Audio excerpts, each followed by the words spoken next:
Ante up, jack that food. Ante up, jack that food. What's happening? What's up? Got that thing fired up.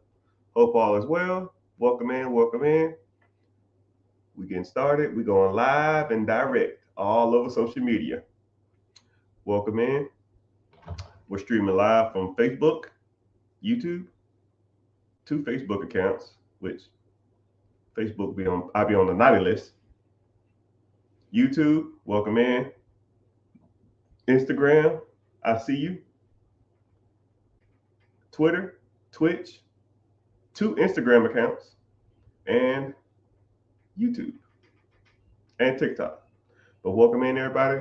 I'm gonna let some people come in, and then we'll go ahead and get started for whatever questions y'all got. If y'all new here, my name is Mr. Richard. My goal is to be the number one content creator of finances in the world. And you see, when I say that, it's not a joke. I'm not playing. I'm not laughing. I want to be, I would say the Black Dave Ramsey. I just want to be the guy. The Tony Robbins of our age, the Dave Ramsey of our age, the Robert Kiyosaki of that our age, the Mr. Wonderful of our age. You know, I think we lack a figure that is not old that can talk about money on any level. You know, when you really think about it, when you think about any other social media platform, there's a niche for all of them. We all have somebody we like. If you think about like Mr. Beast, you think about the uh, you know, KIS, you think about the Jake Pauls, right? We don't have that, to me, for social media when it comes to finances. It's just no, there's not a guy that you think about, to me, when you think of social media influencer finances. There's no guy. White, black, Puerto Rican, Haitian, Asian, whatever. I can't, in my personal opinion, I can't think of one, right? You might have some guys that are dominant. They might be doing their thing, but they're just not known for finances, right? On all levels. And that's what's crazy about this game. You can get a lot of people that'll do like niche stuff, but you don't get people that will do overall objectives that are good, right? You might can talk to Dave Ramsey, and Dave Ramsey's kind of out of touch. He's out of date. He's old, and he doesn't talk about stuff that's relevant to younger demographic. Or you might get, I know, some other guys, but they're talking about, you know, buying, real estate. Or you might meet another guy, they might talk about businesses. You might meet another guy who are talking about, you know, investing. Or it might be another guy that talks about crypto, right? But there's not one person that can talk about it all. And then what they're doing is they're talking to a specific audience on a specific platform. It's really not streaming. It's just a video. You know how like think about it. Think about like Kai Sinai. Think about Speed. They go live and they interact with their chat. Who's the guy or the girl who goes live and interacts with their chat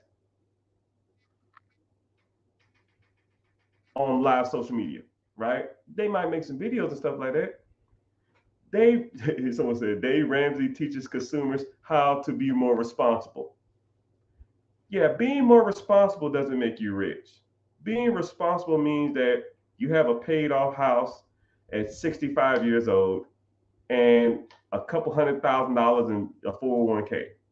And you might not have a lot of bills because your house is paid off now. You might got a little investment saves up, but I mean, you got to sell your house to get access to your capital. So if you don't sell your house, then how do you get access to the money in your house? For money to be withdrawn from your house, you have to have a equity event. You need to refinance, you need to take a HELOC, or you need to sell. or a reverse mortgage. Just because you have a $200,000 house that you paid for 30 years ago that's worth $600,000, you might have $600,000 in equity, but you don't make no money off that. You can't live off a paid off house. And Dave Ramsey is teaching people to pay off a house. And now you have a $600,000 house, but now you got to sell the shit to them, enjoy the money. So what do? You sell it and then you move, I guess, to Florida now. And I don't know about y'all, but house prices here way fucking expensive. So what you gonna do? Buy a house in Florida now? So now you got 600,000. Wow, you buy a house in Florida. Now you just reset your bills. Now your house payment is probably gonna be more. Your house payment on $200,000 over 20, 30 years ago is gonna be the same price as your house payment in Florida today. So are you really saving money? You make $600,000, but now you have a $3,500 house payment, which is $3,500 a year. If you live 10 years, that's $350,000. That's half of the money you saved up from the damn home sale. Move to Thailand? Yeah, Dave doesn't teach you that. That's the point. I can name 5 countries off the top of my head where you can move to and where your dollar gets you more bang for the buck instead of living in America if you wanted to talk about moving to another country. Does Dave Ramsey talk about that? No, he talk about saving up and paying off your house and living off $200,000 in a 401k. That's the difference, my friend. That is the difference. That's what separates me from Dave Ramsey. He talks about being conservative. I talk about getting money and being cheap and being conservative and making more money. So you don't have to fucking move. You know, think about it like this. You have a paid off house. At 65 years old, you got a paid off house that's worth $600,000 and $300,000 in a 401k. Or when you was 30 years old, you bought a piece of property every year for the next 30 years. When you retire at 65, now you got 30 properties that's bringing you in $500 a month. $500 a month is $15,000 a month, which is an extra $165,000 a year. Now, do you want a paid off house and $300,000 in a 401k? Or do you want to make an extra $165,000 off real estate that you don't got to work for? I'll wait. I already know the answer. And Dave Ramsey's techniques, you can't do that because he doesn't like that. Even though he bought all his properties in the 1980s for $40,000, $50,000, you're not buying houses like that no more. You can't do it. You can do it in some areas. You just got to know where to look. But does he teach you where to look? No, he doesn't. He owns 400 or 500 properties, but he couldn't tell you the best places or the best cities to invest in real estate. So you got 500 properties and you can't even tell me where the best cities to invest my money in? I thought you was the GOAT, Dave. No, he's the GOAT of selling books. That's what he's the GOAT of. Someone said Puerto Rico. Okay, cool. Let's do this. Where do y'all think you get the biggest bang for your buck living? Let's do that since we're on the subject. Where can you go? Let's say if you saved up a certain amount of money. Let's say you made in interest from an account you got $2,000 a month. And the account paid you $2,000 a month every year for the rest of your life, or every month for the rest of your life. What would be the best places to live? Somebody said Puerto Rico. Someone else said Thailand. Someone said Mexico. Someone said, I see you on YouTube. Oh, sorry, TikTok. Someone says Thailand. Someone says Ghana. Utah. Shit, you better live on the damn reserves. Someone says Indonesia, Thailand. Someone says DR.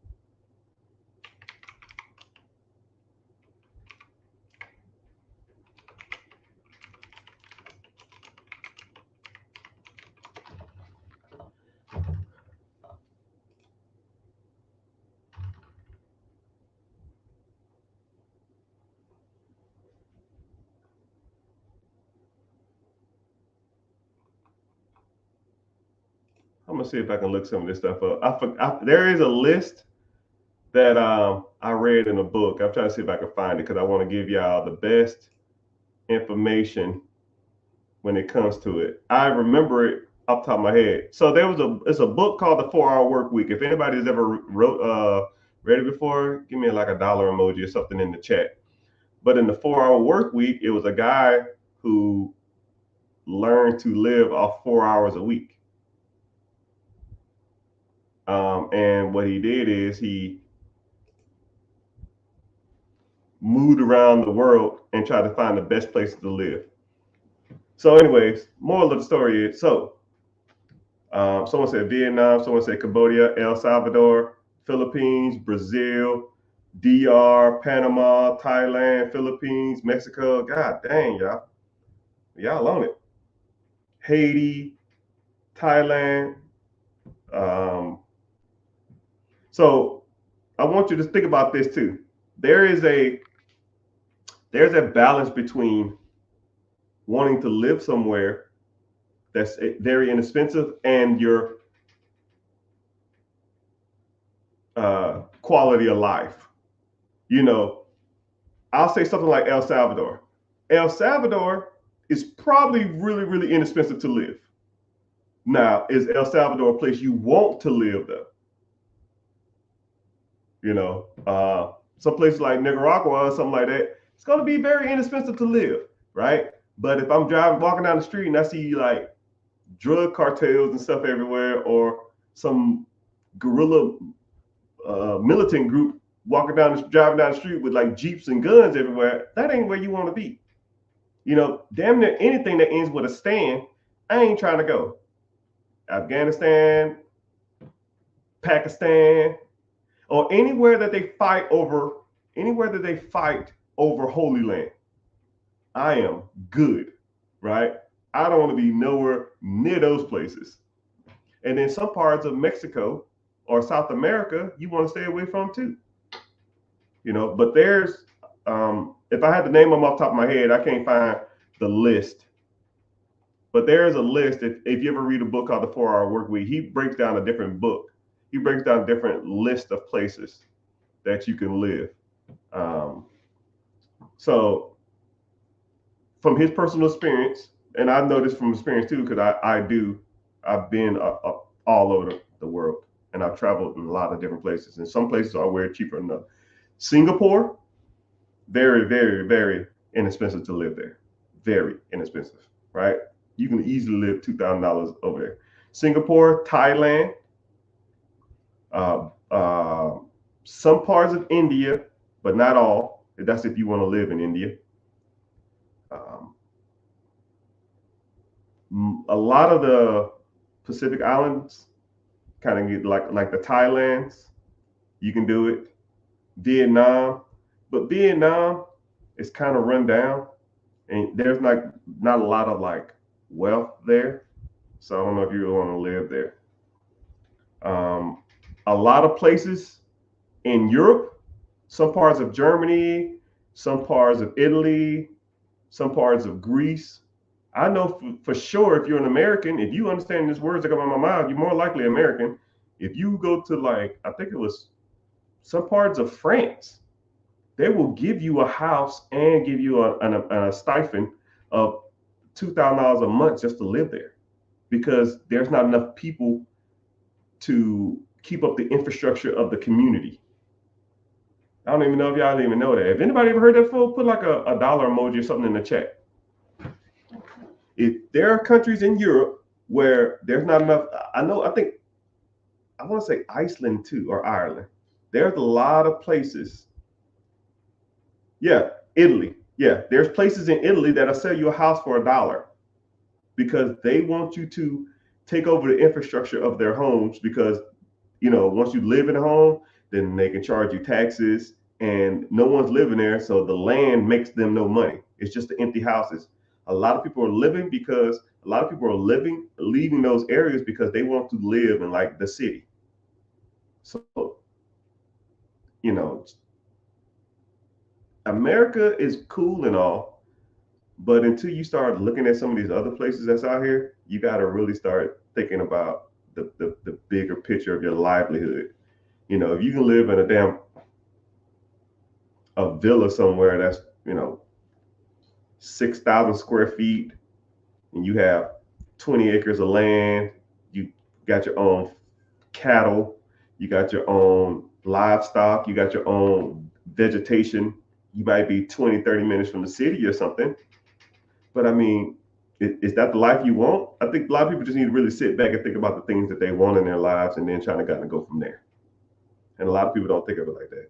A lot of people think, someone said it's time to go.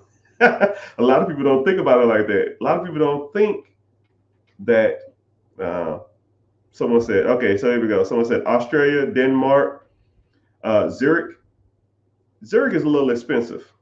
Canada, um, each coast of Canada are way expensive, but the innards ain't not that bad. But it is, the weather is kind of, I mean, I'm not trying to live nowhere where it's freezing cold 6 months out of the year, man. If I wanted to do that, I go to like, if I wanted to live in Canada, I would just go to Maine, because Maine is relatively inexpensive.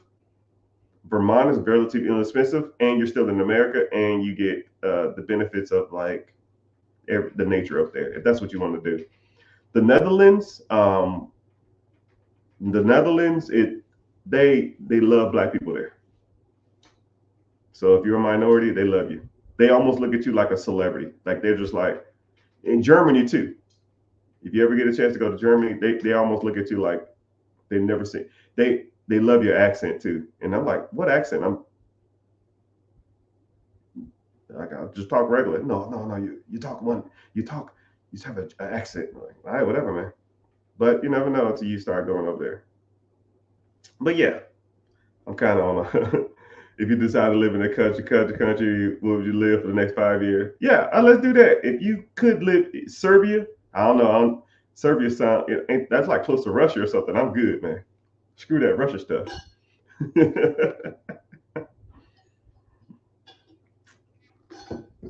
Let's do that. If I had a magic wand and you can live in any country outside of the United States for 5 years, where would you want to go?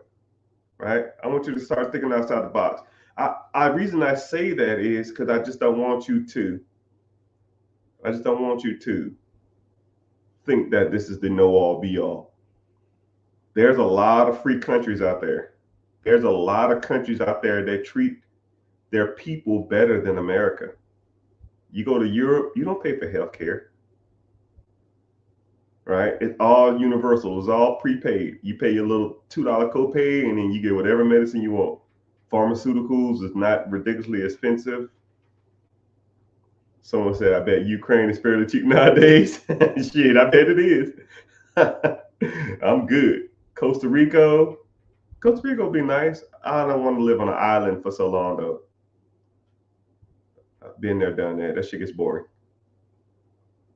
Right? But if you could live anywhere in the world, Australia, Denmark, Canada, Germany, Singapore, Thailand, there's tons of places to go and visit. There's a ton of places that would treat you better and treat their citizens better than America. Right? We're not the know all be all.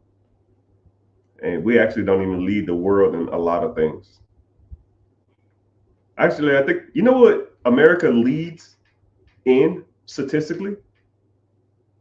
The top three things. We only lead in three things. Let's see if anybody knows this. America is the greatest in three things. Someone says crime, gun violence. You're on the right track.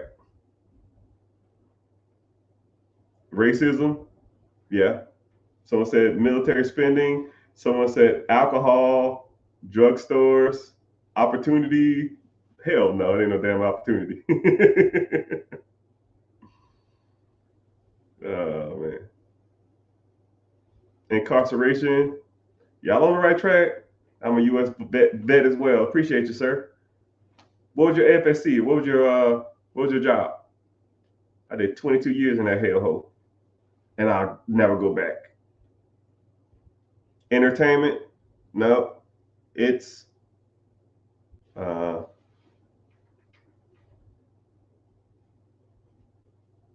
War Incarnation, 12B. Oh, you was Army. Boo, stealing.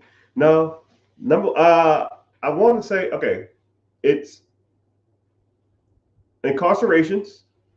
Okay, America leads in a combat engineer. National debt. Oh no, there's way worse other countries than we do, man. It's well, it used to be. I think we're up there now. It's number of citizens are incarcerated, military spending, three alpha, would you and three delta? Would you cross train or multi AFAC? It's incarceration, military spending, and the number of people who believe in fairies. I can't make that shit up. America has more people that believe in fairies than any other country in the world. Hey man, whatever. So when people like Trump say "Make America Great Again," at what?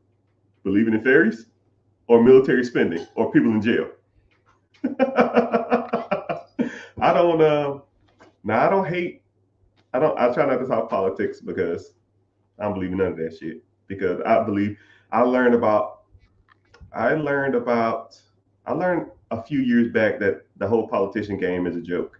Because when you start making a decent amount of money, you start interacting with these upper echelon of people, the celebrities. You start interacting with the politicians. You start interacting with governors, mayors, senators, heads of state, secretary of state, uh,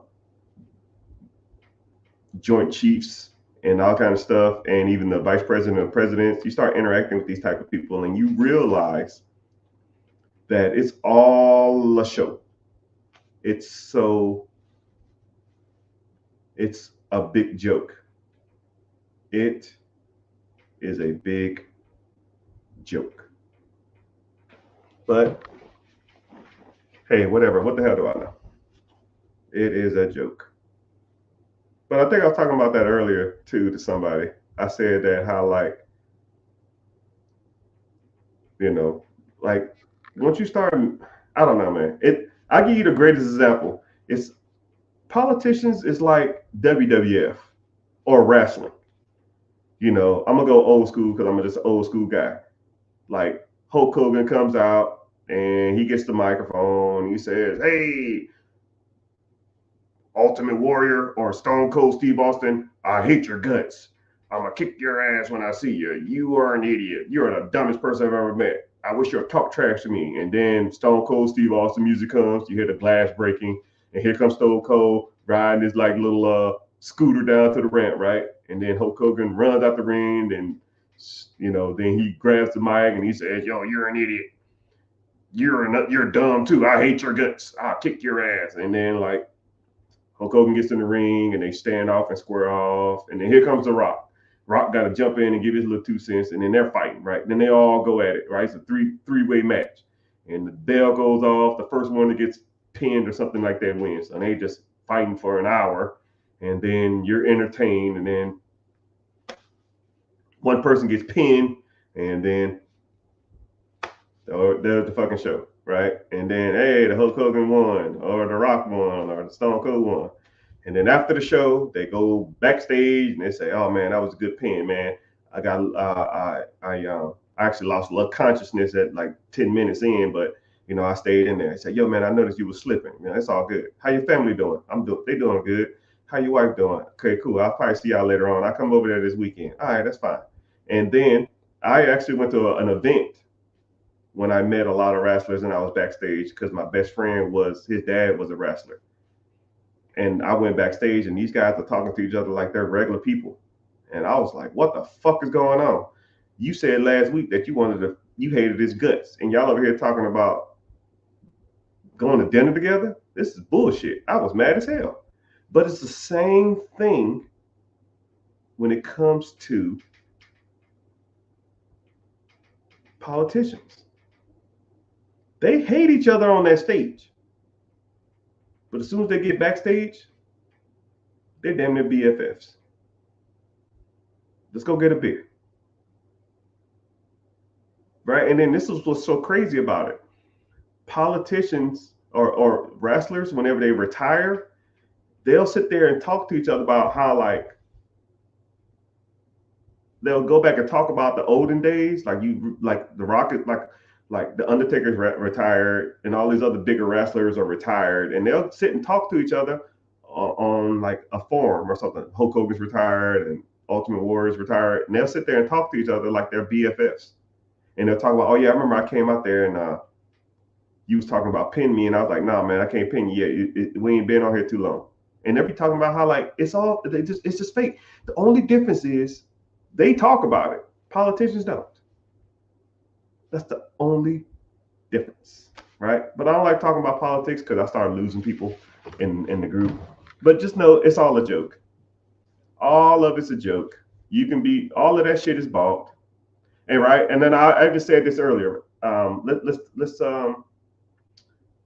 like, I read this book a while back. I kind of talked about it a little bit earlier. I read this book a while back. It was called, I think it was A Rise and Fall of the Western Civilization, and it explained how, like, politics back then during the Roman Empire age would, a lot of the things that they do then are incorporated or indoctrinated in today's modern society. And one thing that Julius Caesar used to say is that when the crowd would get unruly, or whenever things was stress for the people, or if you had to raise taxes, or there was an event to happen where people would want to protest or get unruly, he would do one of two things. He would host a major event at a coliseum, or he would invite a major circus into town. Because when people are distracted, then they're not focusing on the main agenda. When people are distracted, they're not focused on the main agenda. So let's think about it. We are in the middle of an election year, or we're going to get a politician, somebody's going to get voted. But when you stroll on social media, what do you see every damn other page? Every other swipe? Mother Truck and P. Diddy. P. Diddy is every other post. Throw a circus, a host a Coliseum event, and they forget what the real agenda is. Y'all are all just falling victim to beliefs that was indoctrinated from 2,000, 3,000 years ago. That's all it is. You think social media gives a damn about you? No, they just show you stuff to distract you. It's just part of the game, people. Once you understand the game, then you can understand that it is a game. George Carlin said it best. It's a small group, it's a small club, and you ain't invited. And then this is what's crazy, right? I'll talk about this real quick, and then I'm done with the politics. There was a politician. There was 3 politicians that I believed in years ago. One of them, I donated about $7,000 to their campaign. Another politician, I donated a little over 5 figures. And there was another campaign guy that I donated high 5 figures, close to 6 figures. Okay? I'm gonna put y'all on some game. I donated 7 grand, 5 figures, and 6 figures to 3 major politicians. When I did that on all 3 levels, right? One of them was a local guy, one was like a state guy, and another one was one of the big guys or girls, right? I'm not gonna say anything names because I don't want y'all to think I'm affiliated with any particular party. Let's just say one was a local guy, one was a big guy, one was a big state guy. You know, whatever a state is, who runs for state, who runs for the big nation ones. Nation guy, a state guy, and a local guy. I donated money to all three, right? Their affiliation almost had nothing to do with it. So I can almost tell you that it, you know, they're Republican or Democrat, it's irrelevant, right? I just believed in the person. I met them before, and I just, you know, wanted to support. When I donated money, them mother cluckers called me or texted me. Their group called or text me comically every 2 days. Hey, how you doing, Mr. Richard? I see you are a VIP donator to this cause. Is there anything that you need help with? No, I'm good. Just showing support. Oh, okay, cool. Let me know if you need anything. 2 days later. Oh yeah, and it'd be a different person every time. I don't know if I was just in that queue or something. I don't fucking know. Is there anything you need? I guess they was trying to get more. Sometimes they was asking for more money, but I was like, yo, get out of my face. But you know, on all three levels: state, local, the big guy, and then the big guy. I said, you know what? You know what I want? I want the big guy to give me a call. Well, sir, I don't know if we can do that. Okay, well, you asking me what I want. I want the big guy to give me a call. So somebody who's running for the highest office in the nation, I want him or her to give me a call. Well, I'll see what I can do. Okay, cool. Stop calling me or texting me until you do. They called and I kept saying, I want to talk to the big guy. I'll see what I can do. Anything else? Nope. I want to talk to the big guy. 2 weeks later, yeah, you got an appointment at this time. You can't talk for more than 3 minutes. Stay off these subjects. Cool. I got a call. They put me on hold for 3 minutes. No music, no nothing. Him or her got on the phone, thanked me for my contribution. They asked me, do I need anything? Or is there anything that I can do to anything that I needed? I said, no, I believe in you and I just want to support you. We talked about some other dumb stuff too, but about 3 minutes, maybe 4 minutes. We got off the phone. Now, I contributed, we'll say $100,000 to a politician. And I got a call from the guy for $100,000. Say if you gave 10. What if I gave him $100 million? That's why that's just a joke. You can buy a phone call from somebody. And y'all think y'all little votes or y'all arguing about this shit on damn social media is really affecting people? No. You give up that money, you can make some moves. You give up that money, you can make some moves. But you got to make the money to give up the money. If you're not giving up the money, then you ain't making no moves. What's all good in the hood? I see you. Okay, cool. So enough about that crap. Let's get to talking about some real stuff, right? Real money. Let's get to talking about you and your growth. But I'm gonna give y'all quick chances to hop on other social media platforms because that's how this supports me, right? I don't make a lot from this. I make enough to pay my electricity bill. I'm here. Someone said, I'm here so your YouTube gets paid. That's what I'm talking about. All right. So if you're watching from Instagram, you're watching from, let's see where y'all at. Let's see who's checking in. Checking in. YouTube people in here. I got a couple Twitch people, a couple Facebookers, a couple Twitters or X. If you're watching, I got some people from Instagram. Sorry, TikTok too.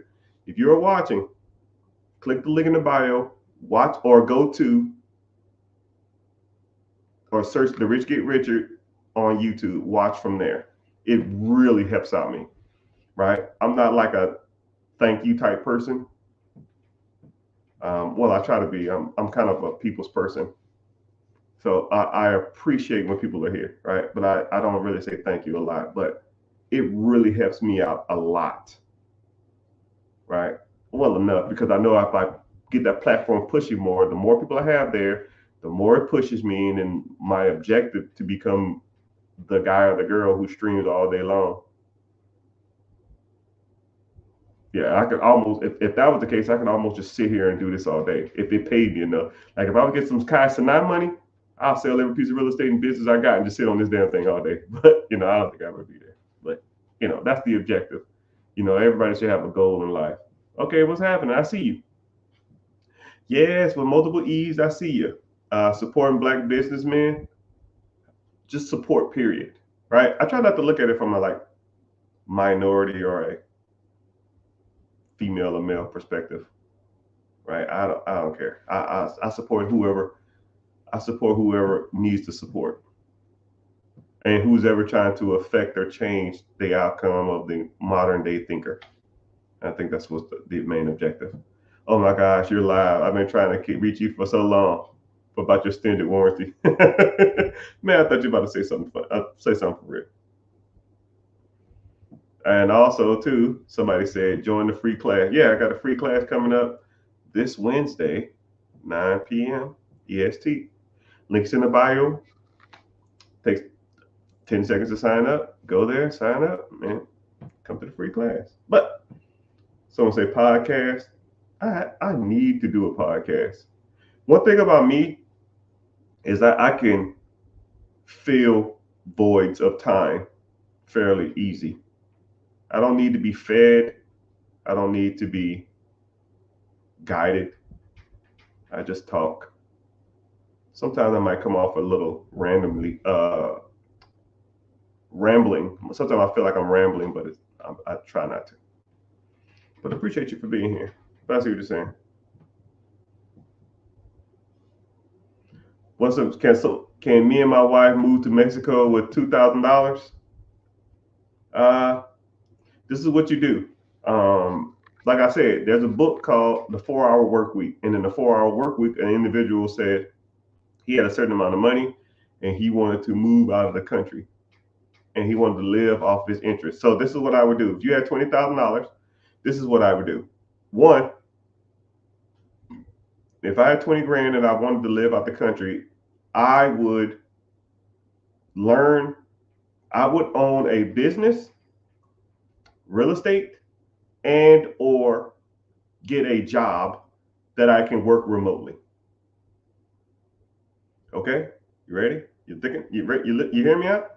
So the job that I work remotely, it doesn't have to pay a lot. It's just a job that I can do for a couple hours a day, 3 hours a day to make me enough to live there. Now you got to think about it. Your cost of living in one of these countries, Thailand, Singapore, Bali, Mexico, any of these places like that, your cost of living is going to be cheaper. So you don't have to have a job that pays you that much. You might can even do something like customer service that's remote. You don't have to be like some IT specialist or like I'm a coder or all this other kind of crap. You could just have a general you can have a general entry level remote job. As long as you have good Wi-Fi, you can good Wi-Fi, good internet, and good cell phone service. You can work one of those jobs. And then let's think about it. Let's say if your cost of living in America is, I don't know, 70 grand or some shit. Let's say if you move to Mexico or something like that, you move into like one of these places in Mexico, now your cost of living is reduced to 25,000, but this entry level remote job is paying you 30,000. So now you're making $15,000 more in access to live probably near the water or even on the water in some of these countries. And then also, the 20 grand you have, you probably can put it down on a house there, right? Probably in a lot of these countries, their cost of living, that they do a lot of owner finances because don't really have like traditional banks and stuff like that. So you probably can put a lot of money down on, you put probably some of that money down to buy a house. Then also you got to take consideration too is that there are a lot of jobs in those countries that cater towards Americans. Like think about it like this: if you wanted to teach, let's say if you got a part-time job tutoring kids how to teach English in Mexico. Let's say a kid charges you $20 a session. $20 for an hour session. You teach 3 kids a day, that's $60. You teach 5 days a week. That's 60 times 5, that's $300 a week. 300 times 4, that's $1,200 a week, a month. That's $15,000 a month on top of $15,000 a year, plus the call center job you got that pays you 30. So now you're making $45,000 a year. And let's say your spouse, you said you was married, let's say if she's got a little job down, like a local restaurant or something like that, and they might not pay a lot. Let's say she's making $10,000 a month or $10,000 a year. Now you're making $55,000 a year, but your cost of living is only 20 grand, remember? So now you're making 3 times more than what the cost of living is. So if the cost of living in America is $60,000, but you're making 3 times as much, that's the equivalent of making $180,000 in America. I think most people could live comfortably or not really comfortable off $180,000 a year in America. So if you're making $180,000 in America, it's the equivalent of $60,000 in Thailand, Singapore, some parts of Mexico, Bali, some parts of Germany, some parts of Italy, some parts of Switzerland, some parts of the Netherlands, and all those other kind of countries.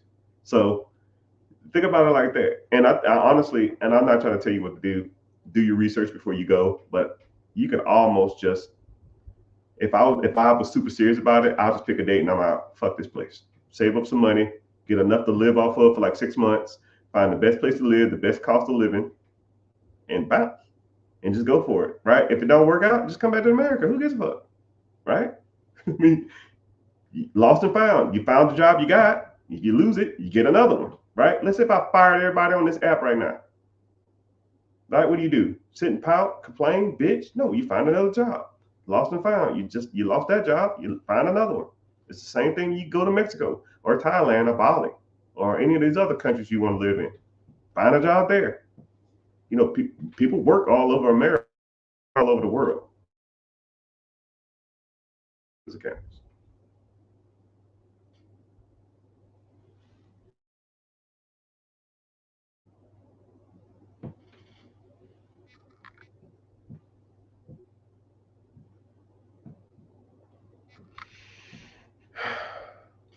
Because you could also join the military for 4 years. You get 100% disabled, which makes $337,000 for the rest of your life. Yeah, yeah. Do 4 years in the military, but you won't be guaranteed 4 years and disabled. You won't be guaranteed 100% disabled, but don't at me, $1,000,000 baby.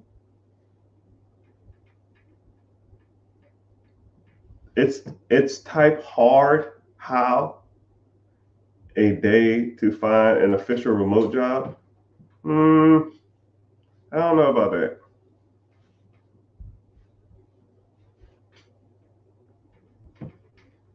I mean, there's a lot of people that need jobs. I mean, there's a lot of people that need filling. Nobody wants to work. If you really wanted to work, you can find jobs. But people don't want to do the work. And when they do work remotely, they're like half-assed and they don't want to put in the time. Right? Or just buy a whole bunch of real estate, save up your money, and start buying smaller properties. Well, think about it. Let's say if your cost of living is $2,000 a month. let's say a rental property. I mean, let's think about this. You bought a rental property, the profit, let's say your mortgage is $1,000, but you rent it out for $1,500. That's $500 profit a month. Okay. If your expenses to live in Mexico, wherever you want to live, is 2,100, well, let me buy 5 properties. And those 5 properties will pay you enough to live in that country. And then you take the money, that's money you got, and then you still try to do the remote stuff, or you get a local job there, and then you get, teaching jobs and stuff there too. So you can do that too. How can I attain money to buy real estate? Well, welcome in. That's one of my specialties. All right. You got a few ways you can raise money or get capital for a down payment on anything. I'm gonna go to the traditional route, which no one likes to talk about. You can raise money from friends and family, right? But if you like most people, your friends are probably just as broke as you, right? Your family probably ain't got no money either. Or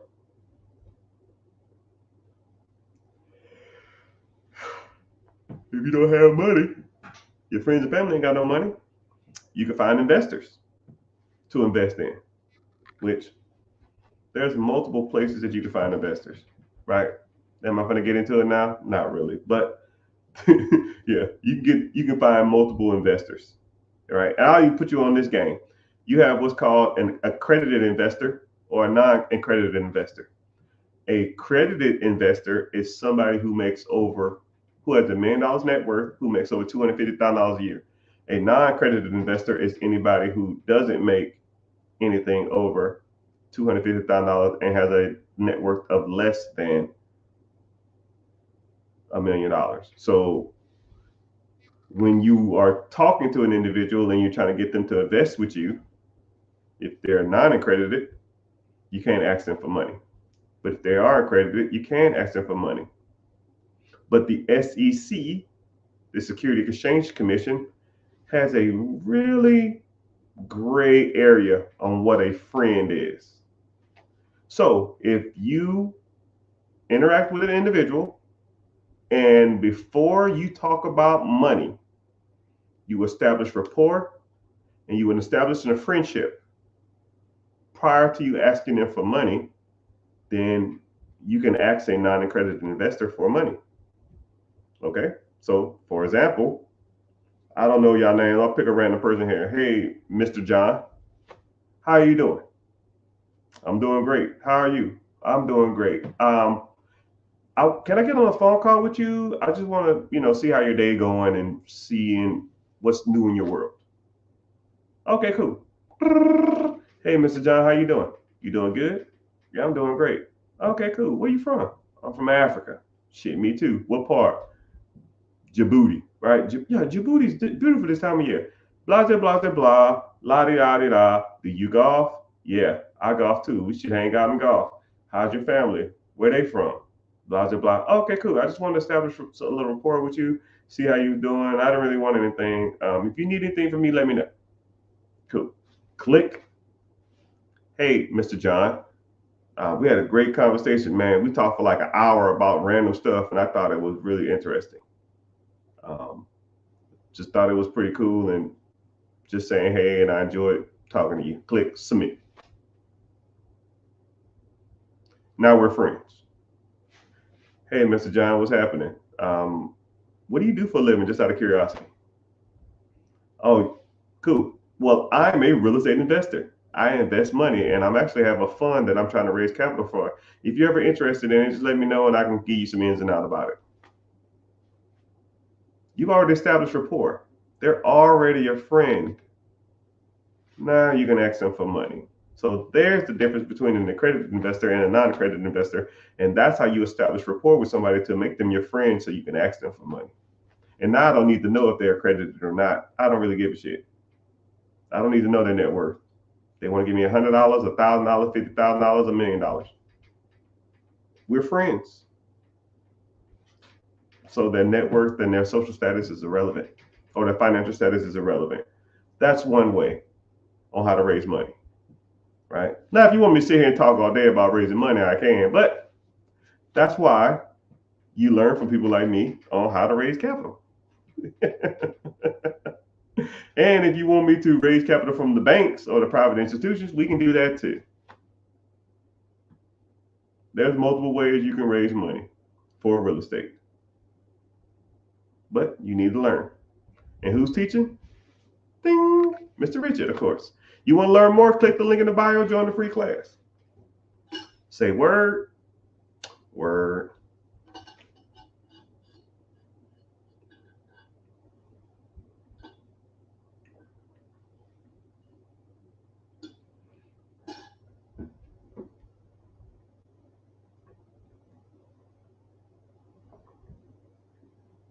Someone said friends and family. Yeah, they broke. But what's crazy is I taught you how to take a non-accredited investor or just somebody you want to get money from to invest in and made them your friend. But that's part of networking. That's part of going out to people and networking and interacting with different people.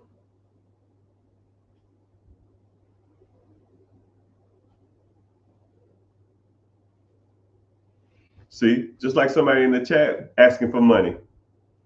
Do you know it's illegal to ask non-accredited investors for money? Great talking point. If you are not a accredited investor, it is illegal to ask for money. That's why you don't see people on just TV saying, hey, give me money here, donate to this, give me money. Or you get a random text message or a random email, give me money, I need money. Because the SEC, Security Exchange Commission, do not allow soliciting of money from a non-accredited person. So in theory, somebody is on my live saying, hey, could you give me money to support my family? That, my friend, is illegal. And if the SEC was regulating these conversations that I'm having, which anytime a young black successful person is probably doing something more than just selling fucking music and dancing on TV, I'm sure they're listening to me because I'm giving y'all game. If, if that individual, knew better, they wouldn't be going on random lives and asking for money. And besides, most people are not going to just stop what they're doing and give somebody randomly money.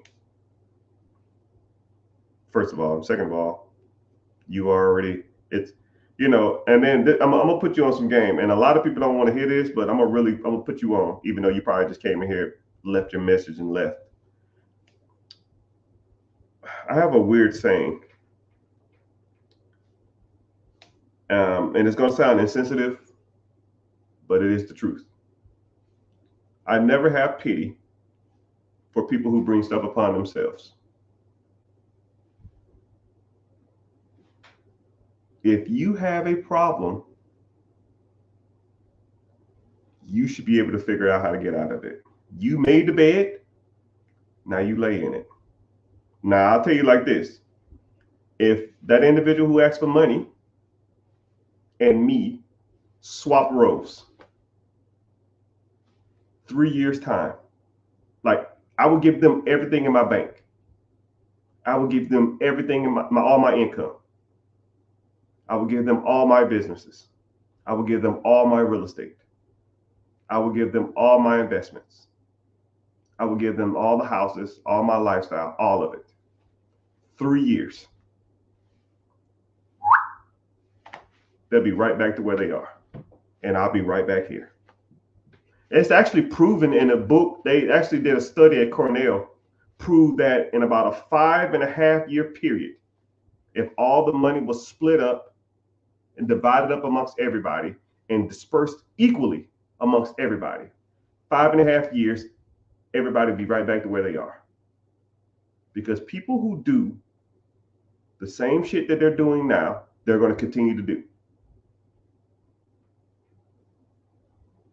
And the people that are doing better, bigger stuff are going to continue to do bigger and better stuff.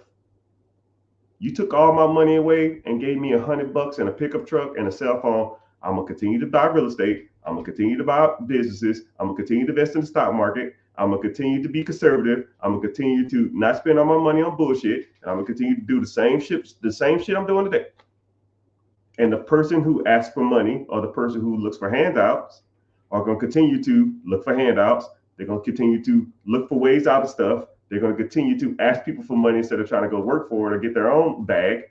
And they're going to continue to do the same shit that got them in that predicament. And over time, they will fall behind. Consumptions, probably gambling, gluttonous, and all the same shit that they've been doing is going to get them to say right back to where they were. I don't make the statistics, people. I just know them. I don't make this stuff up. You can't make it up.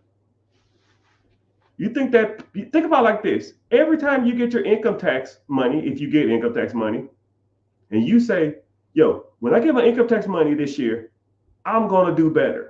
This is the year. I'm finally going to make it.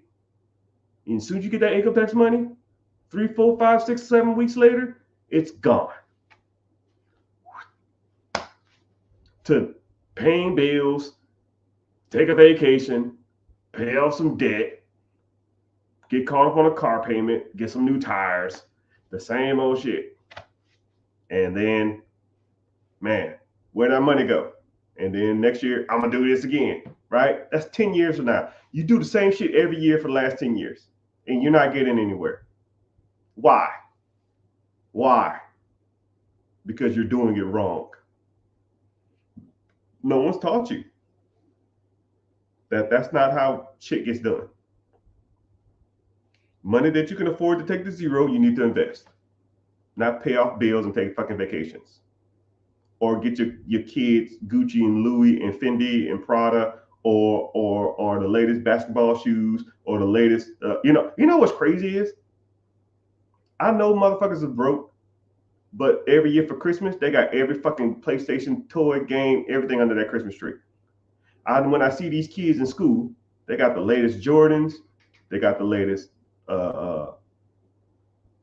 Supreme book bags.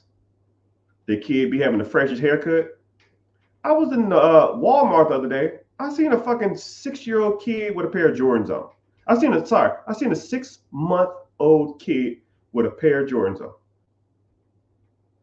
on. The mother clucker can't even walk. What the hell you got on Jordans for? Jordans.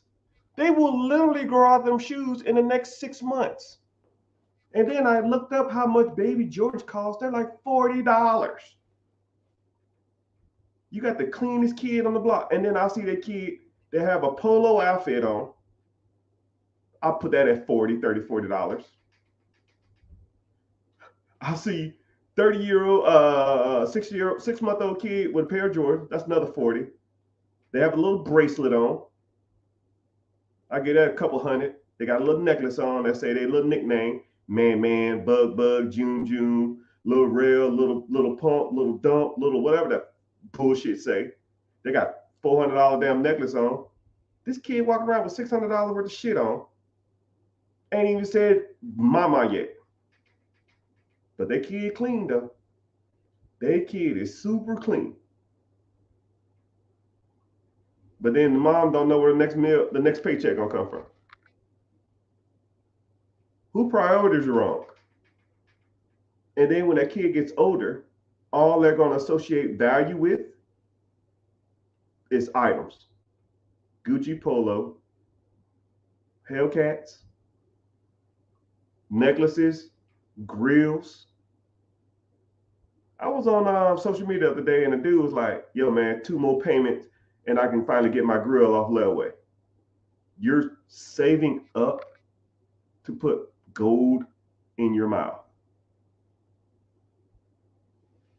If that ain't the most ignorant shit I've ever seen in my life. But I guess I'm the bad guy. Call me the bad guy.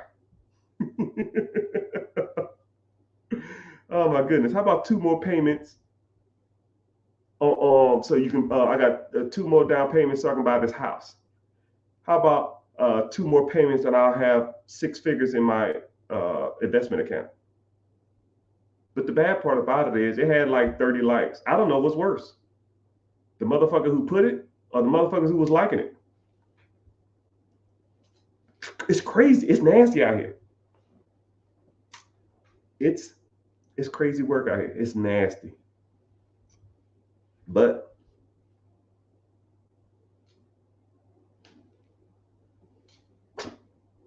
people don't want to hear it. People don't want to hear it. People want to live their lives, feel like they can do everything they, try to live to impress other people, and feel like that's what success is. Looking like you got money.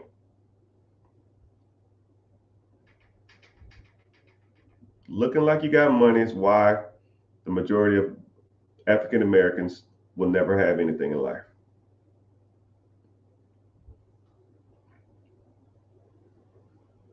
The bad part about it is, this is what's crazy. And I'm gonna put you on like a mindset about myself. I try not to talk about myself a lot, but I have to dress presentably, or I have to present myself on a decent level just for people to even listen to me. Because heaven forbid I put on just a regular T-shirt and a backwards hat and have like a scruffy beard, no one will even listen to me. But yet, a lot of people can do that shit. Other cultures, they can do that shit. No one even gives a damn. There's a guy that I know on social media who has millions of followers, and he wears sweatshirts everywhere he goes. Sweatshirts and backwards hat, white dude, millions. And he's been doing social media less than about a year and a half, millions of followers. Sweatshirt, backwards hat. Because people listen to his message regardless of what he says. Black people will not even acknowledge you until you present yourself in a decent manner before you even listen to them. So I got to dress up just for you to even listen to what I'm even saying. And then when I do say stuff, people criticize me the whole fucking time. I don't want to wait 30 years to be rich. I want to be rich tomorrow. Have fun at work. I don't have time for ignorance.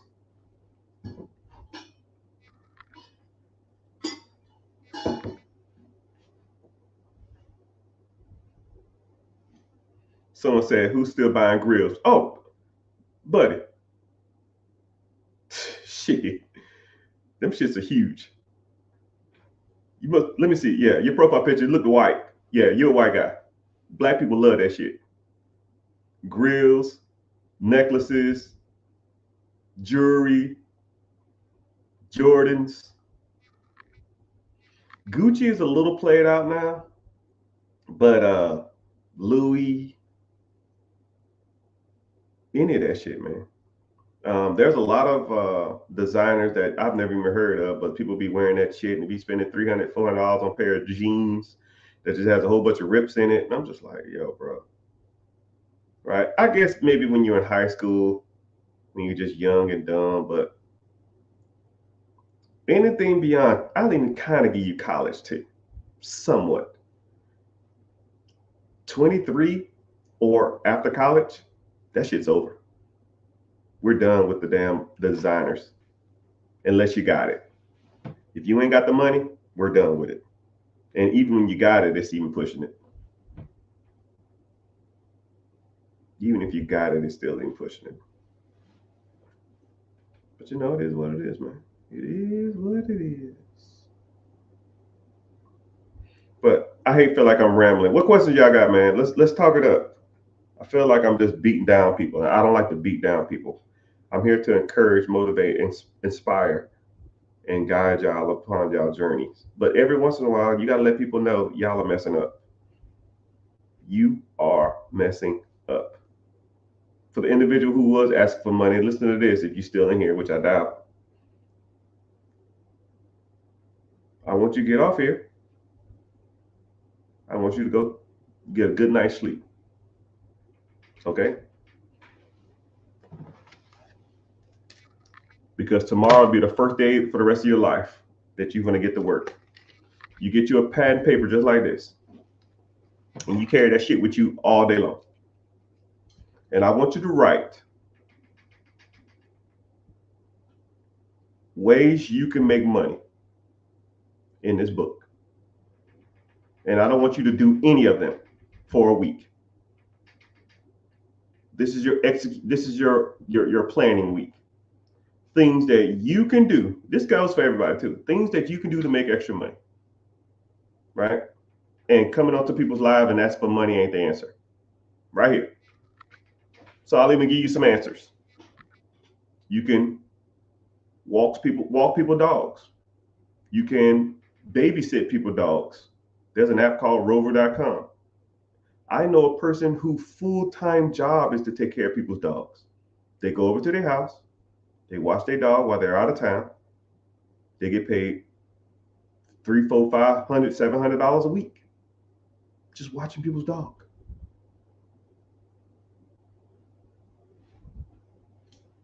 You come into a live and ask for money, but you can go babysit somebody's dog and make a couple $100 a week. You can do free cycling. Go to Facebook, find free stuff, take it off people's hands, clean it up, sell it to someone else, plus a delivery fee. You can go mow somebody's grass. You can go babysit someone's dog. Babysit someone's real kids. You can do hair. You can be a tutor. What are you good at? What could you teach somebody? You speak a second language? You good at math? You good at English? Tutor somebody's kid. $20 a day for an hour, twice a week. That's $40 extra, which is $160 a month. To do what? Talk to a kid for an hour? Actually, that metric is even unattainable. If the kid either excels or doesn't excel, you can't even check your metric. There's no check. You just do the best you can. You know, do you want to have a yard sale? I'm sure you got a whole bunch of shit in your house that you probably don't need no more. Hell, they can produce $300 to $1,000. You asking for money, there's $300. Do it this week. But I want you to come up with the stuff, right? Because when people are given the information, they don't execute on it. When you come up with the information, people typically hop on it. You come up with ways to make money. You write it down. You feel like things that you can execute in your lives, right? Do DoorDash, do Uber, Lyft, do Uber Eats. I don't give a shit. There's multiple ways to make money out here, people. Instead of coming on people's lives and asking for money. You can figure this shit out. I did it years ago, and I can do it tomorrow if I wanted to. And then this is what's crazy. I have a mentorship group or a coaching group, and we have a forum, and I broke down multiple different ways to make extra money. And what I said to them is, I said, this is what I'll do. I'll even stoop to this level because I make a decent amount of money, right? 6 figures a month, easily. So I will even, for this week alone, I will do free cycling just to show you that you can make money doing this. 1 week, actually I didn't even do a week. I started on Friday. By Monday morning, I made almost $800. I took free shit on the internet, delivered to somebody else. 3 days, $800. One was a TV, a dishwasher and a wash and dryer, and a treadmill.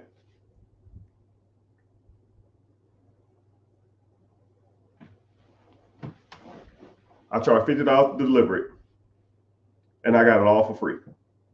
I might spend 5 hours max. I might spend a little more. I probably spend like 6 hours.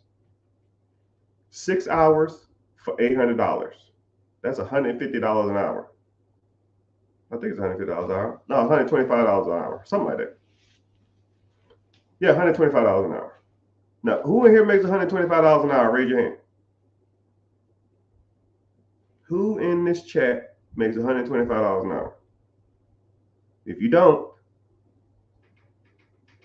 your job sucks. You're looking at your job wrong.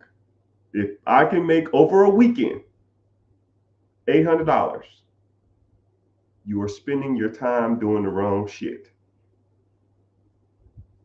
Okay? I want y'all to think about that too.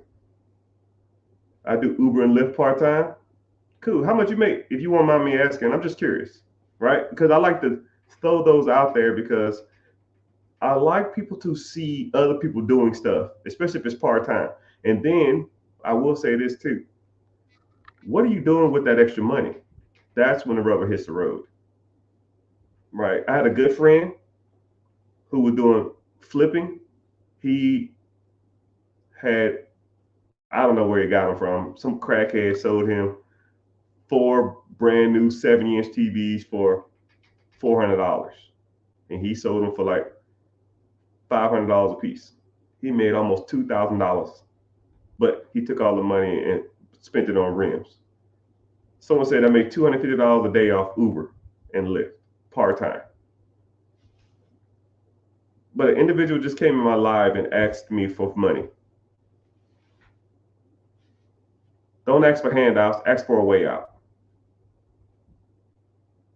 You can teach a man how to fish, or you can give a man a fish. And I don't give fishes, my guy. And back to what I said originally, I have no pity for anybody who brings stuff upon themselves. I don't do handouts, my guy. Get off your butt and get to work. I did. You can too.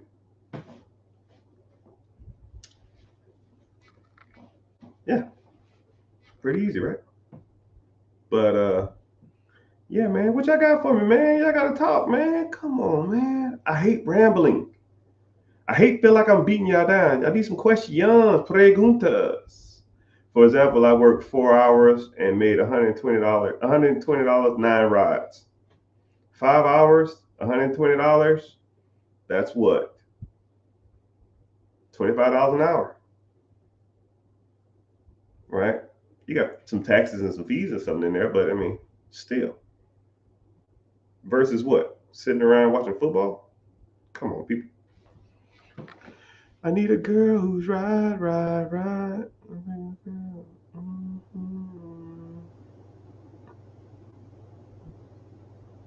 Oh man, that was a dude. I thought you was a girl asking for money. I almost felt bad. You a guy? Oh hell no.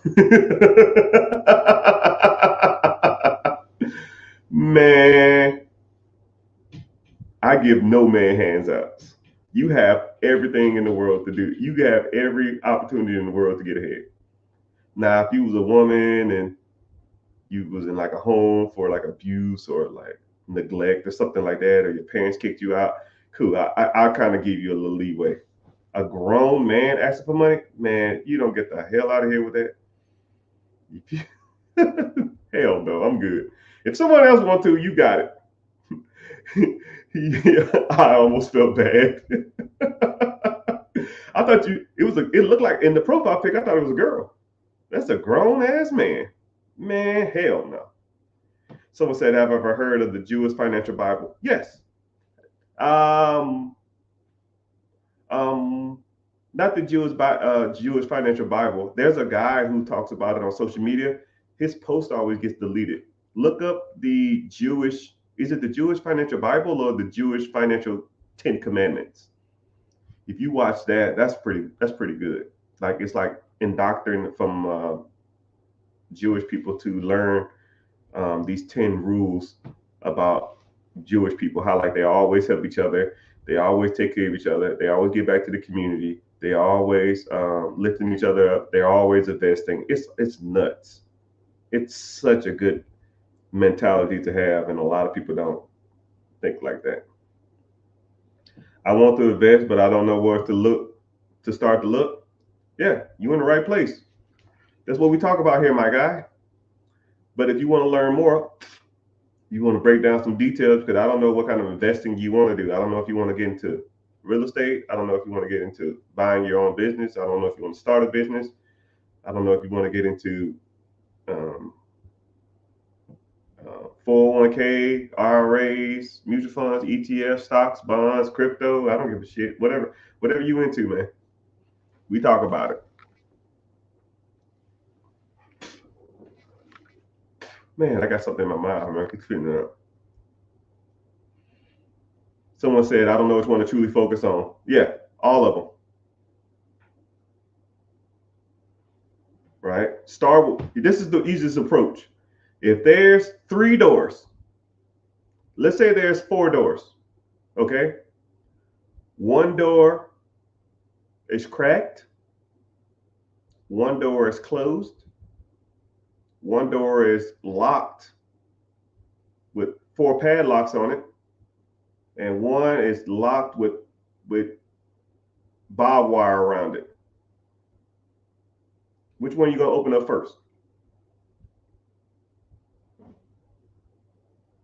If I told you all 4 of these doors will give you financial future or financial stability and financial gains, right? But then you go to the door that's cracked. Someone said the cracked door, self-explanatory. But now you go to the cracked door and it probably weighs 200 pounds, 300 pounds. And you're just like, man, damn, I got to open up this door. This is going to be hard. I thought it was going to be easy because it's cracked. But in theory, I guess it is the easiest door. So now you come to Mr. Richard and say, yo, Mr. Rich, my financial goals, you told me to go through this door. How do I get this door open? I said, glad you're listening, son. Let's start working on some different techniques to get this door open. And then I'll give you the techniques. You go work on the door. Get more techniques, you work on the door.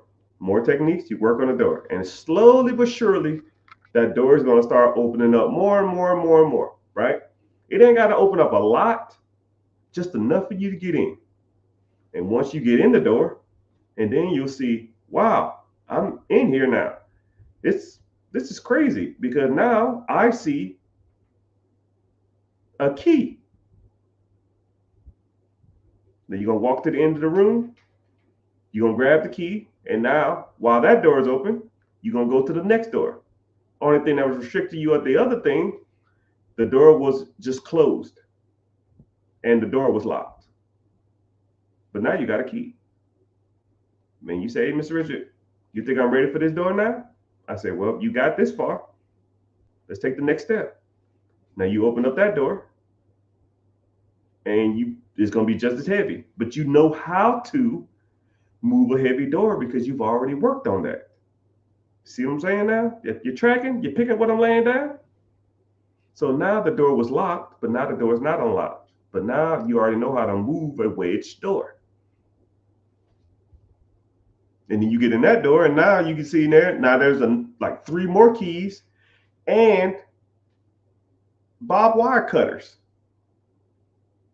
And then you come out to the other door with the barbed wire on it and all the damn chain locks on it. You say, hey, Mr. Rich, I never cut barbed wire before.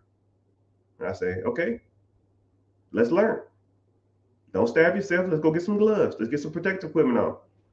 Let's cut this wire off, right? And let's remove this wire. Now you got the wire removed. And now you got 6 different locks, but you got 6 different keys. Where do you start? Start with lock number 1. Hey, that key didn't work. Okay, will you quit? No. Okay, keep trying. And you keep going, you keep going, you keep going, and you keep going. And then one day, you'll look back and you say, damn, I got all 4 of these doors open. And I'll say, yeah, it took time and it wasn't easy, but you worked through it. You problem solved and you figured the shit out. That's how investing is, people. It ain't just like a door that's wide open. You're like, okay, cool, let me go in here. And you just open up the door and it's just in there and you just learn. And you got it, boom. That's it. Wow, that was easy, right? No. You got to work through some things. It's going to take some time. It's going to take some patience. It's going to take some education. It's going to take some mindset changes. And it's going to take some things that you need to sacrifice in your life. Right? And then maybe you'll look back and be like, damn, I got all 4 of these doors open, but hell, that took me a year. Or man, I got all 4 of these doors open and it took me 2 years. Right? But to have all the tools, the knowledge, the game, the access to capital, the access to businesses, the access to real estate, the access to funding, everything you need, and you had to sacrifice a year of your time to get all that stuff. Was it worth it? Of course it was. But a lot of people don't want to put in the work. Some people say, oh, the door's cracked. They push on a little bit and they say, oh man, that shit's heavy as hell. I'm good. And they bounce. I don't give a shit. That's on you. All right, cool. Whenever you're ready to come back, come back. Yeah, man, I'll be back. I have to do some things now, but I'm kind of busy. But when I get a chance, I'm going to do it. Never see these motherfuckers again.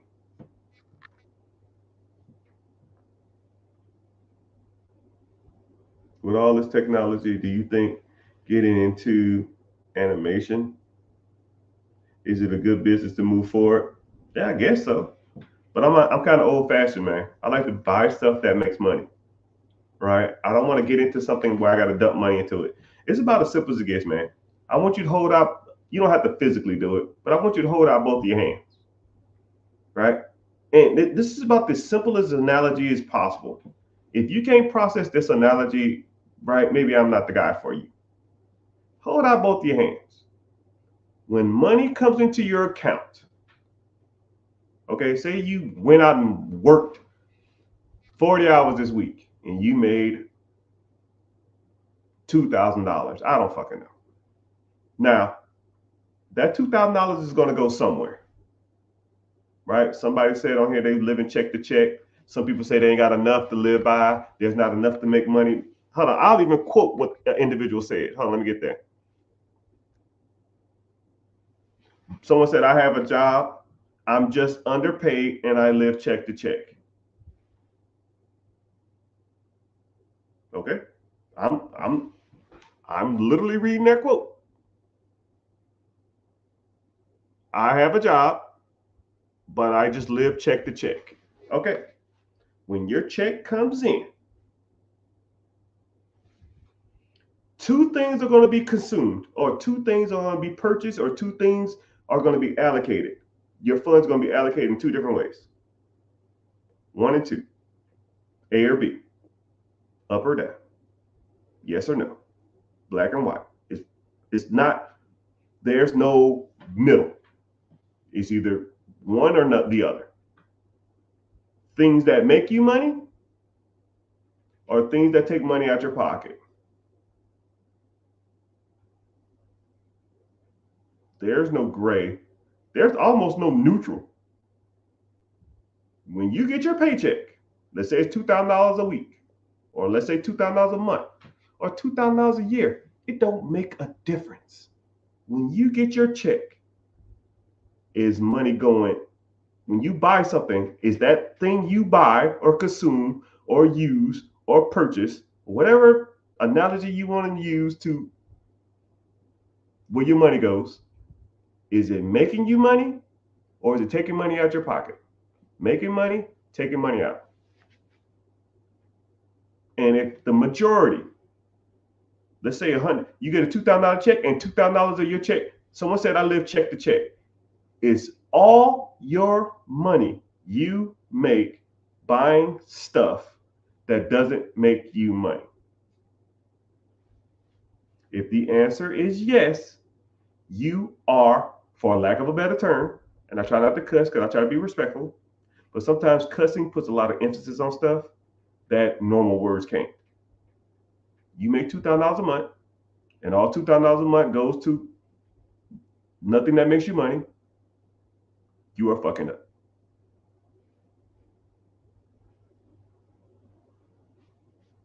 There's no easy way about it. There's no if and buts. It's about as simple as it gets.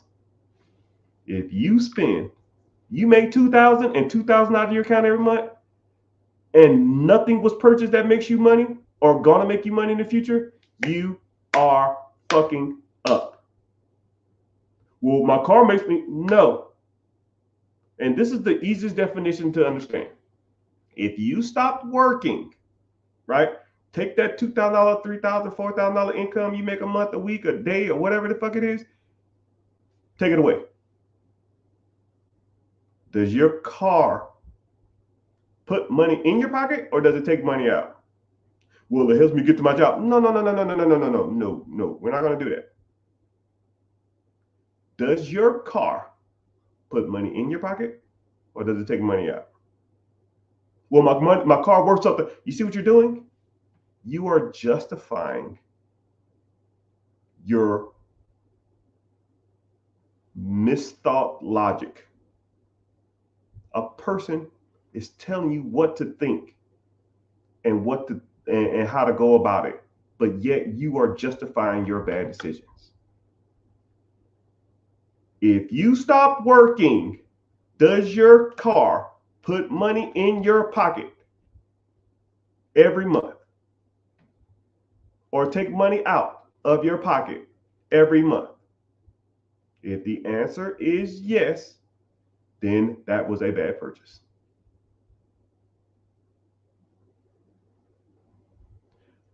You got a house payment? Oh man, see, I need a place to live. Does your house take money out your pocket or put money in your pocket? Well, I need a place to live. I didn't ask you that, dog. Stop justifying and answer the fucking question. You put money in your pocket, it takes money out. It takes money out. So if I bought the house down the street and I rented it out, does that put money in my pocket or take money out? Well, that will put money into it. So you purchase houses the wrong way. Maybe you should purchase a rental property before you buy your first property. What about Netflix? That Netflix account putting money in your pocket or taking money out? What about your cell phone? What about your internet? What about Hulu? What about DoorDash? What about Amazon Prime?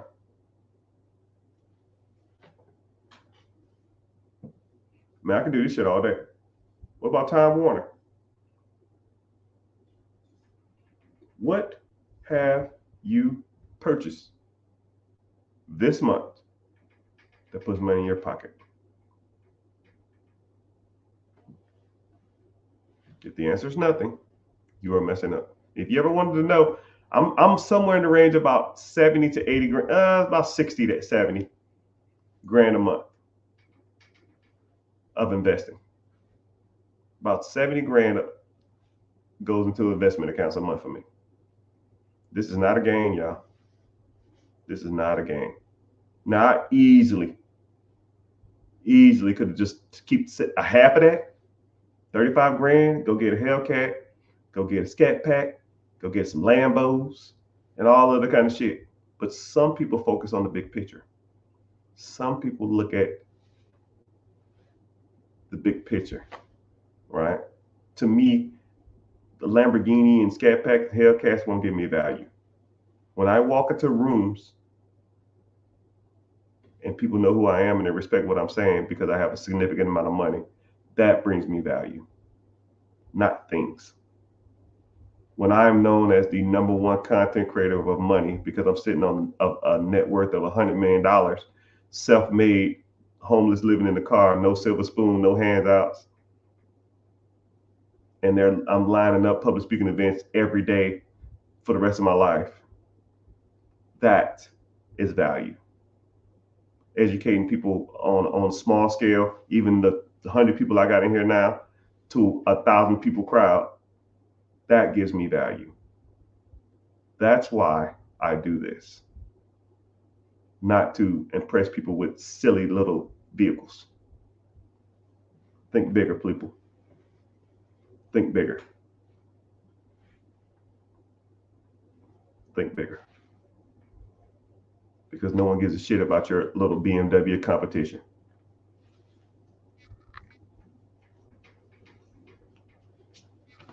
But if you're the number one source in the world for one thing, when people utter certain things, and the first person you think about is that individual, that has more merit than a car, to me at least. When I say streamer, who do you think of? That's where you need to be.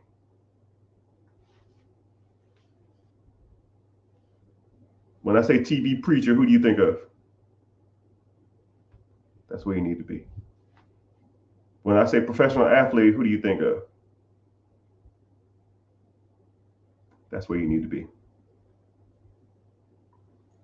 When I say great public speakers, who do you think of? That's where you need to be. You only got a short time on this world. And if Hellcats bring you joy, Gucci bring you joy, vacations bring you joy,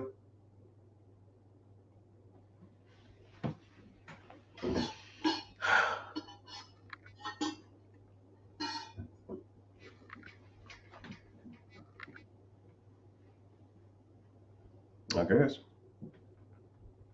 Just some people think of bigger pictures, man. Some people just, they're destined for more. You know? But yeah, y'all don't want to hear that shit. Anyways, I'm looking to get into Vanguard VO. Yeah, do it. Just take all the money that you make from your dang Uber, put it in that. Don't eat off your profits. You know what I mean? Someone says ET. ET's good. But I'm not knocking ET. But ET, when ET talks, it's not practical. You know what I mean? It's not tangible information. So I'm gonna put you on another level of public speaking, right? When you're a great public speaker, you recognize what great public speakers say and do. And I'm not gonna knock anybody because I can respect anybody's game. But I want you to think about this. When public speakers talk, like I'm talking to you now, is what I'm saying tangible and practical? Meaning that it's doable, or will it get you ahead in life? Just like somebody said, I want to open up a VOO account. Yes, you should open up a VOO account, and you should invest your extra money from driving Uber and driving Lyft to that account because it's free money. You went out there and earned it, but you need to start putting up extra money. That's the extra money you're putting up. That is practical. That guidance, anybody can go do what I just said. When E.T. and Tony Robbins, and when they talk, they're like, you should have the great minds, like David Goggins, great guy. Who's gonna move the boat? You gotta dig deep. What the fuck does that mean? You gotta want it. What the fuck does that mean? You got to give it your all. What does that mean? You got to want it more than anybody else. Okay, cool. I want it more than anybody else. How's this helping me? You got to, you got to dig deep. Motherfucker, you just said that. You got to want it more than anybody else. Oh, okay, dude. Oh, okay. Oh, okay. You lose me, man. Right? A lot of people, when they talk, now E.T.'s a good guy. I support all people, right? Especially minorities. A lot of his information is motivational and not practical. Really listen to these people talk. Y'all devote hours and hours and days to people that's talking about this type of stuff. Only reason I'm talking like this now is vaguely because y'all ain't answering no questions. He's laughing. Yeah, you're laughing because I'm making sense. It's only funny because it's true, right? You asked me a question about, someone just said, do you know anything about owning parking lots? Sure, yes. Let's talk about parking lots. So I'm gonna go on a rant about parking lots and how he or she can get into parking lots. You see what I'm saying? There's multiple. Okay, cool. Let's go on a rant. This is practical. You can apply this to your life. If you want to get into parking lots, you can do one of two things. You can either buy an existing parking lot, preferably downtown, pay people to park there, or You can, but if someone said Les Brown. Les Brown is good. However, Les Brown is not practical. I'm telling y'all, start listening to these people when they talk. They don't give y'all the game. They just give you motivation. They just give you motivation. And then you hyped up for a week, 2 days after you go to the event, 30 minutes after you listen to it, and you're right back at your job doing the same dumb shit. But hey, what do I know? Someone said, okay, it's cool. Let's talk about parking lots. You can do a parking lot, you can build one, or you can buy one. You know, if I was getting into parking lots, what I would do is I would go to my city council meetings and I would listen to whenever they're talking about where they're going to damn either gentrify or they're going to allocate funds. Let's say, hey, there's this rural area that's coming and we are going to build um, some rest stops or some trucking areas in this area, or we're going to devote a lot of money to like a little strip mall or something in this area. We're going to devote $50 million, $100 million. Okay, if people need a place to park there, or if there's a lot of people, if they're building a lot of, if they're going to do like strip malls or a little center and stuff like that, or a library or a school's going to get built there, people are going to want to live in those areas, especially if the school is they're dumping money into those cities. So now you got the people who are buying in those areas. People want to buy houses. And if people are buying houses, truck drivers make up a large percentage of those people. If truck drivers need a place to park their vehicles, then you cater towards those areas, or you cater towards those areas where a lot of truck drivers are prevalent. If I'm sure you can look up the demographic on where a lot of truck drivers live and start buying up areas in that area. I had a good friend who knew he sat on the city council, or his brother sat on the city council, and they said, "Yo, Amazon is going to build a distribution center in this area."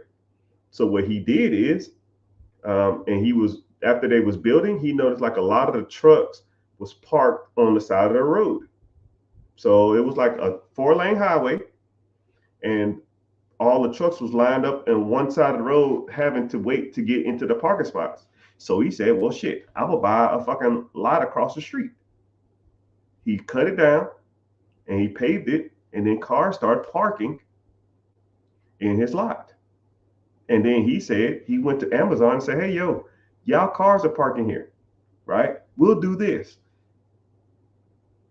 If y'all can just rent the lot out to me, I'll rent out the lot to y'all, and you can park your trucks, you can park your vans, you can park your little trucks or whatever kind of vehicles y'all have here in this area, and y'all just pay me a monthly fee." And they said, "Cool." So he did that. And then he noticed that a lot of the vehicles was either broke down. So then what he did is he noticed that a lot of vehicles was broke down, and then people was coming in and out of there. And then he put up security lights and he put up little cameras and stuff like that. And he noticed that people was coming on and stuff like that. So Amazon asked him, "Yo, man, could you like police this area better, because people are breaking into our vehicles?" He said, "Okay, cool. It's going to be a more because I got to hire a security guy." So they put a little fence there. They go up and down, and they hired a security guy to be out there and walk the lots. And he got a bigger contract.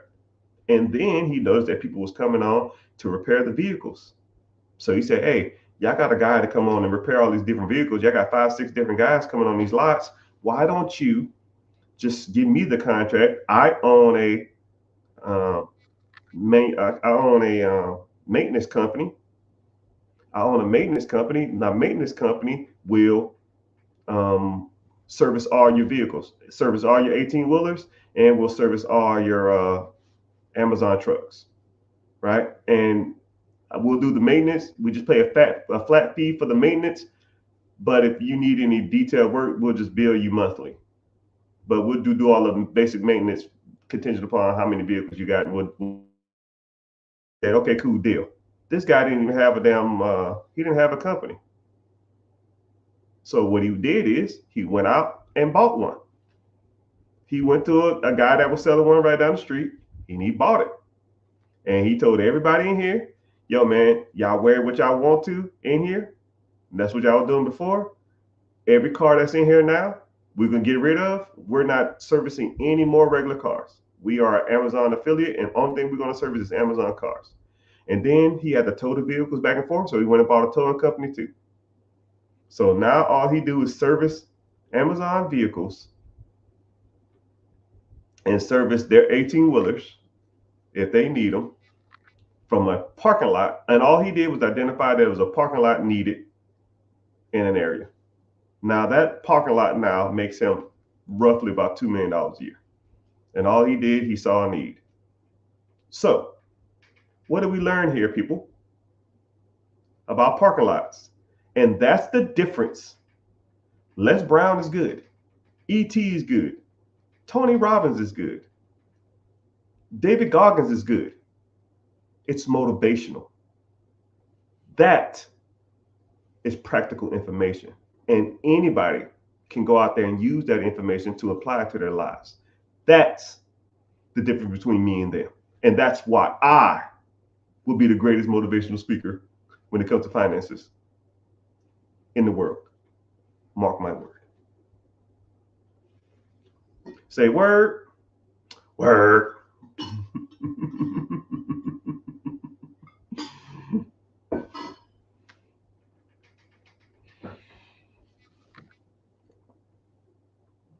Someone said, would you need an LLC?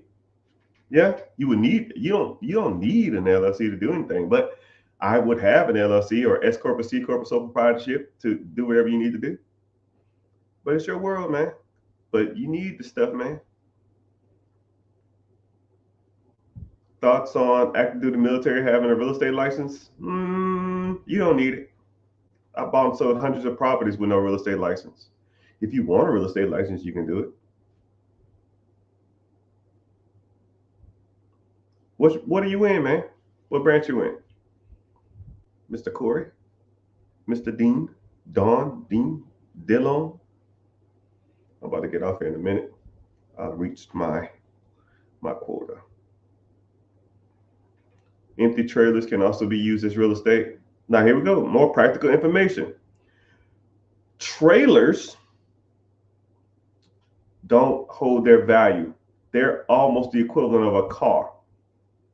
So the longer you have a trailer, the least amount it's worth.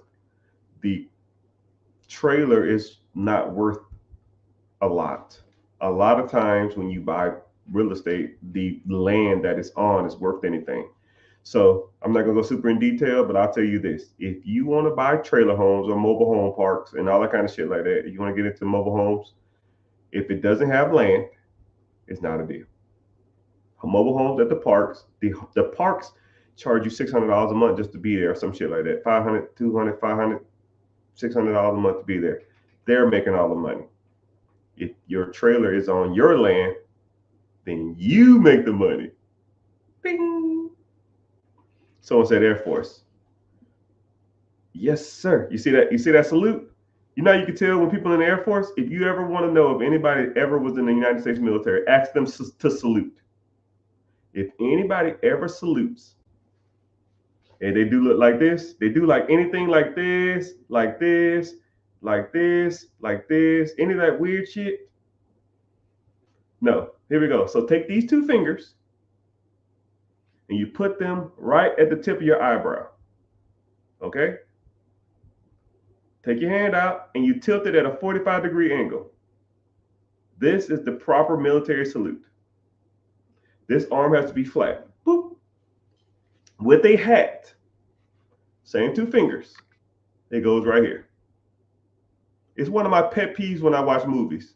45-degree angle, arm straight out. When people salute in movies, they'll do shit like this. Yes, sir. They'll be way out here, they're way out here, or they'll be like right here, or they'll be at their ear, or it's not even at a 45 degrees, it's straight, something like this. If I ever was anywhere and I thought that people was not truly in the military, I'll say, hey man, give me a salute. Render a salute. And if they don't go to attention, 45 degree at the feet. If they have a hat on, 45 degree here. No hat on, 45 degree here.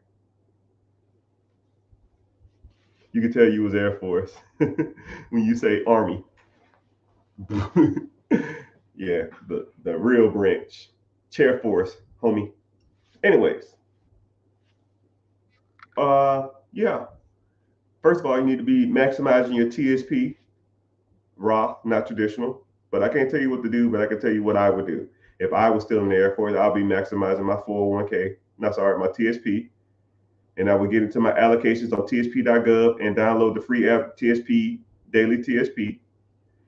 And I would track all my investments. You default into the C fund. Sorry, you default into the G fund, which traditionally produce 3%. But I think they're defaulting to a life cycle fund now because all the other shit's whack. But I would still transition all my funds to 35% life cycle and then maybe get into like uh, S fund and C fund. They do 4% match on 5% allocation, which is pretty much 80% rate of return on your money. If I gave you $1 and then you gave me 80 cents out of that dollar, then I'm making money. So why not do it? And then you can borrow against your TSP too at a 2.5% interest rate. And you can borrow 50% of it, but you can take that fund and you can actually go to your bank and borrow 90% on it at like 8%. So if I was you, I'll be trying to max out my TSP, and then one day I take that TSP money and then allocate that money to buying real estate and businesses. Sound like someone knew what they were doing. Sound like someone did it before. Sound like somebody has experienced in that area. And sound like somebody will never work for another person again in their life because they made some smart decisions with their Air Force allocations. And also, if you active duty military, I will be capitalizing on. If I was also Air Force, I'll be capitalizing on my VA benefits. I'll be going to school full time because full-time student in the United States Air Force active duty, you get $250 per college credit. If you take mini semester, you can take 2 classes. That's $1,500 every 8 weeks. Your then they pay for your schooling, and then you can do what's called you can do Pell Grants, and the Pell Grants will pay you the equivalent back. So now you can make $1,500 every 8 weeks, which breaks down to about $750 a month. You take the $750 a month and then you invest it into IRAs and all that other kind of crap. So you go to school full time and you maximize your TSP, which gives you 80% return on your money. And then you're making an extra $750 a month to go to school full time. And people are like, damn, bro, you got a lot of degrees. No, I do have a lot of degrees. I only have a lot of degrees because they paid me to go to school, right? And I'm gonna milk that damn cow. Say word, word. And let's say you get a 4-year degree, $750 a month times 12. That's almost an extra 12,000. That's almost an extra $10,000 a year. You take the $10,000 and you invest it. After 4 years, you have 40 grand. You went to school for free. On top of your 5% TSP contribution, let's say 5% is $500. They're going to give you $400 just for investing in it. So now you got $900 a month. 9 times 12, that's another $10,000. So after 5 years of doing that, you have $50,000 in an IRA or index fund or mutual fund, and you got another $60,000 in your TSP. It's crazy out here. Now you got $110,000. Now you can go to the banks and get what's called a portfolio loan. You go to the bank and get a portfolio loan, they'll give you 80, 90% of the value of the portfolio. Well, how much you got in your portfolio? You got $100,000. You take the $100,000, you take the $90,000 from the $100,000. Now you buy, I don't know, a piece of real estate. Let's say it's 60 grand. You put $10,000 down, but you got $90,000. Now you buy 9 properties. 9 properties that pay you $500 a month. It's $4,500 a year, $50,000 a year. on top of the $100,000 you got in your TSP, plus the $100,000 you got in your mutual fund, and then the money that's coming in from your rent pays back the loan, the portfolio loan. And you did all this in 5 years while got a full-time military active duty, and you got a 4-year degree from your school choosing. So you look like on paper, wow, you got $100,000 in investments, you got a 4-year degree, and you got 10 rental properties in 5 years. It's not a motherfucking game. It's not a game. It's not a game. I hope you get in the game. That's practical. Tony Robbins ain't teaching you that, is it?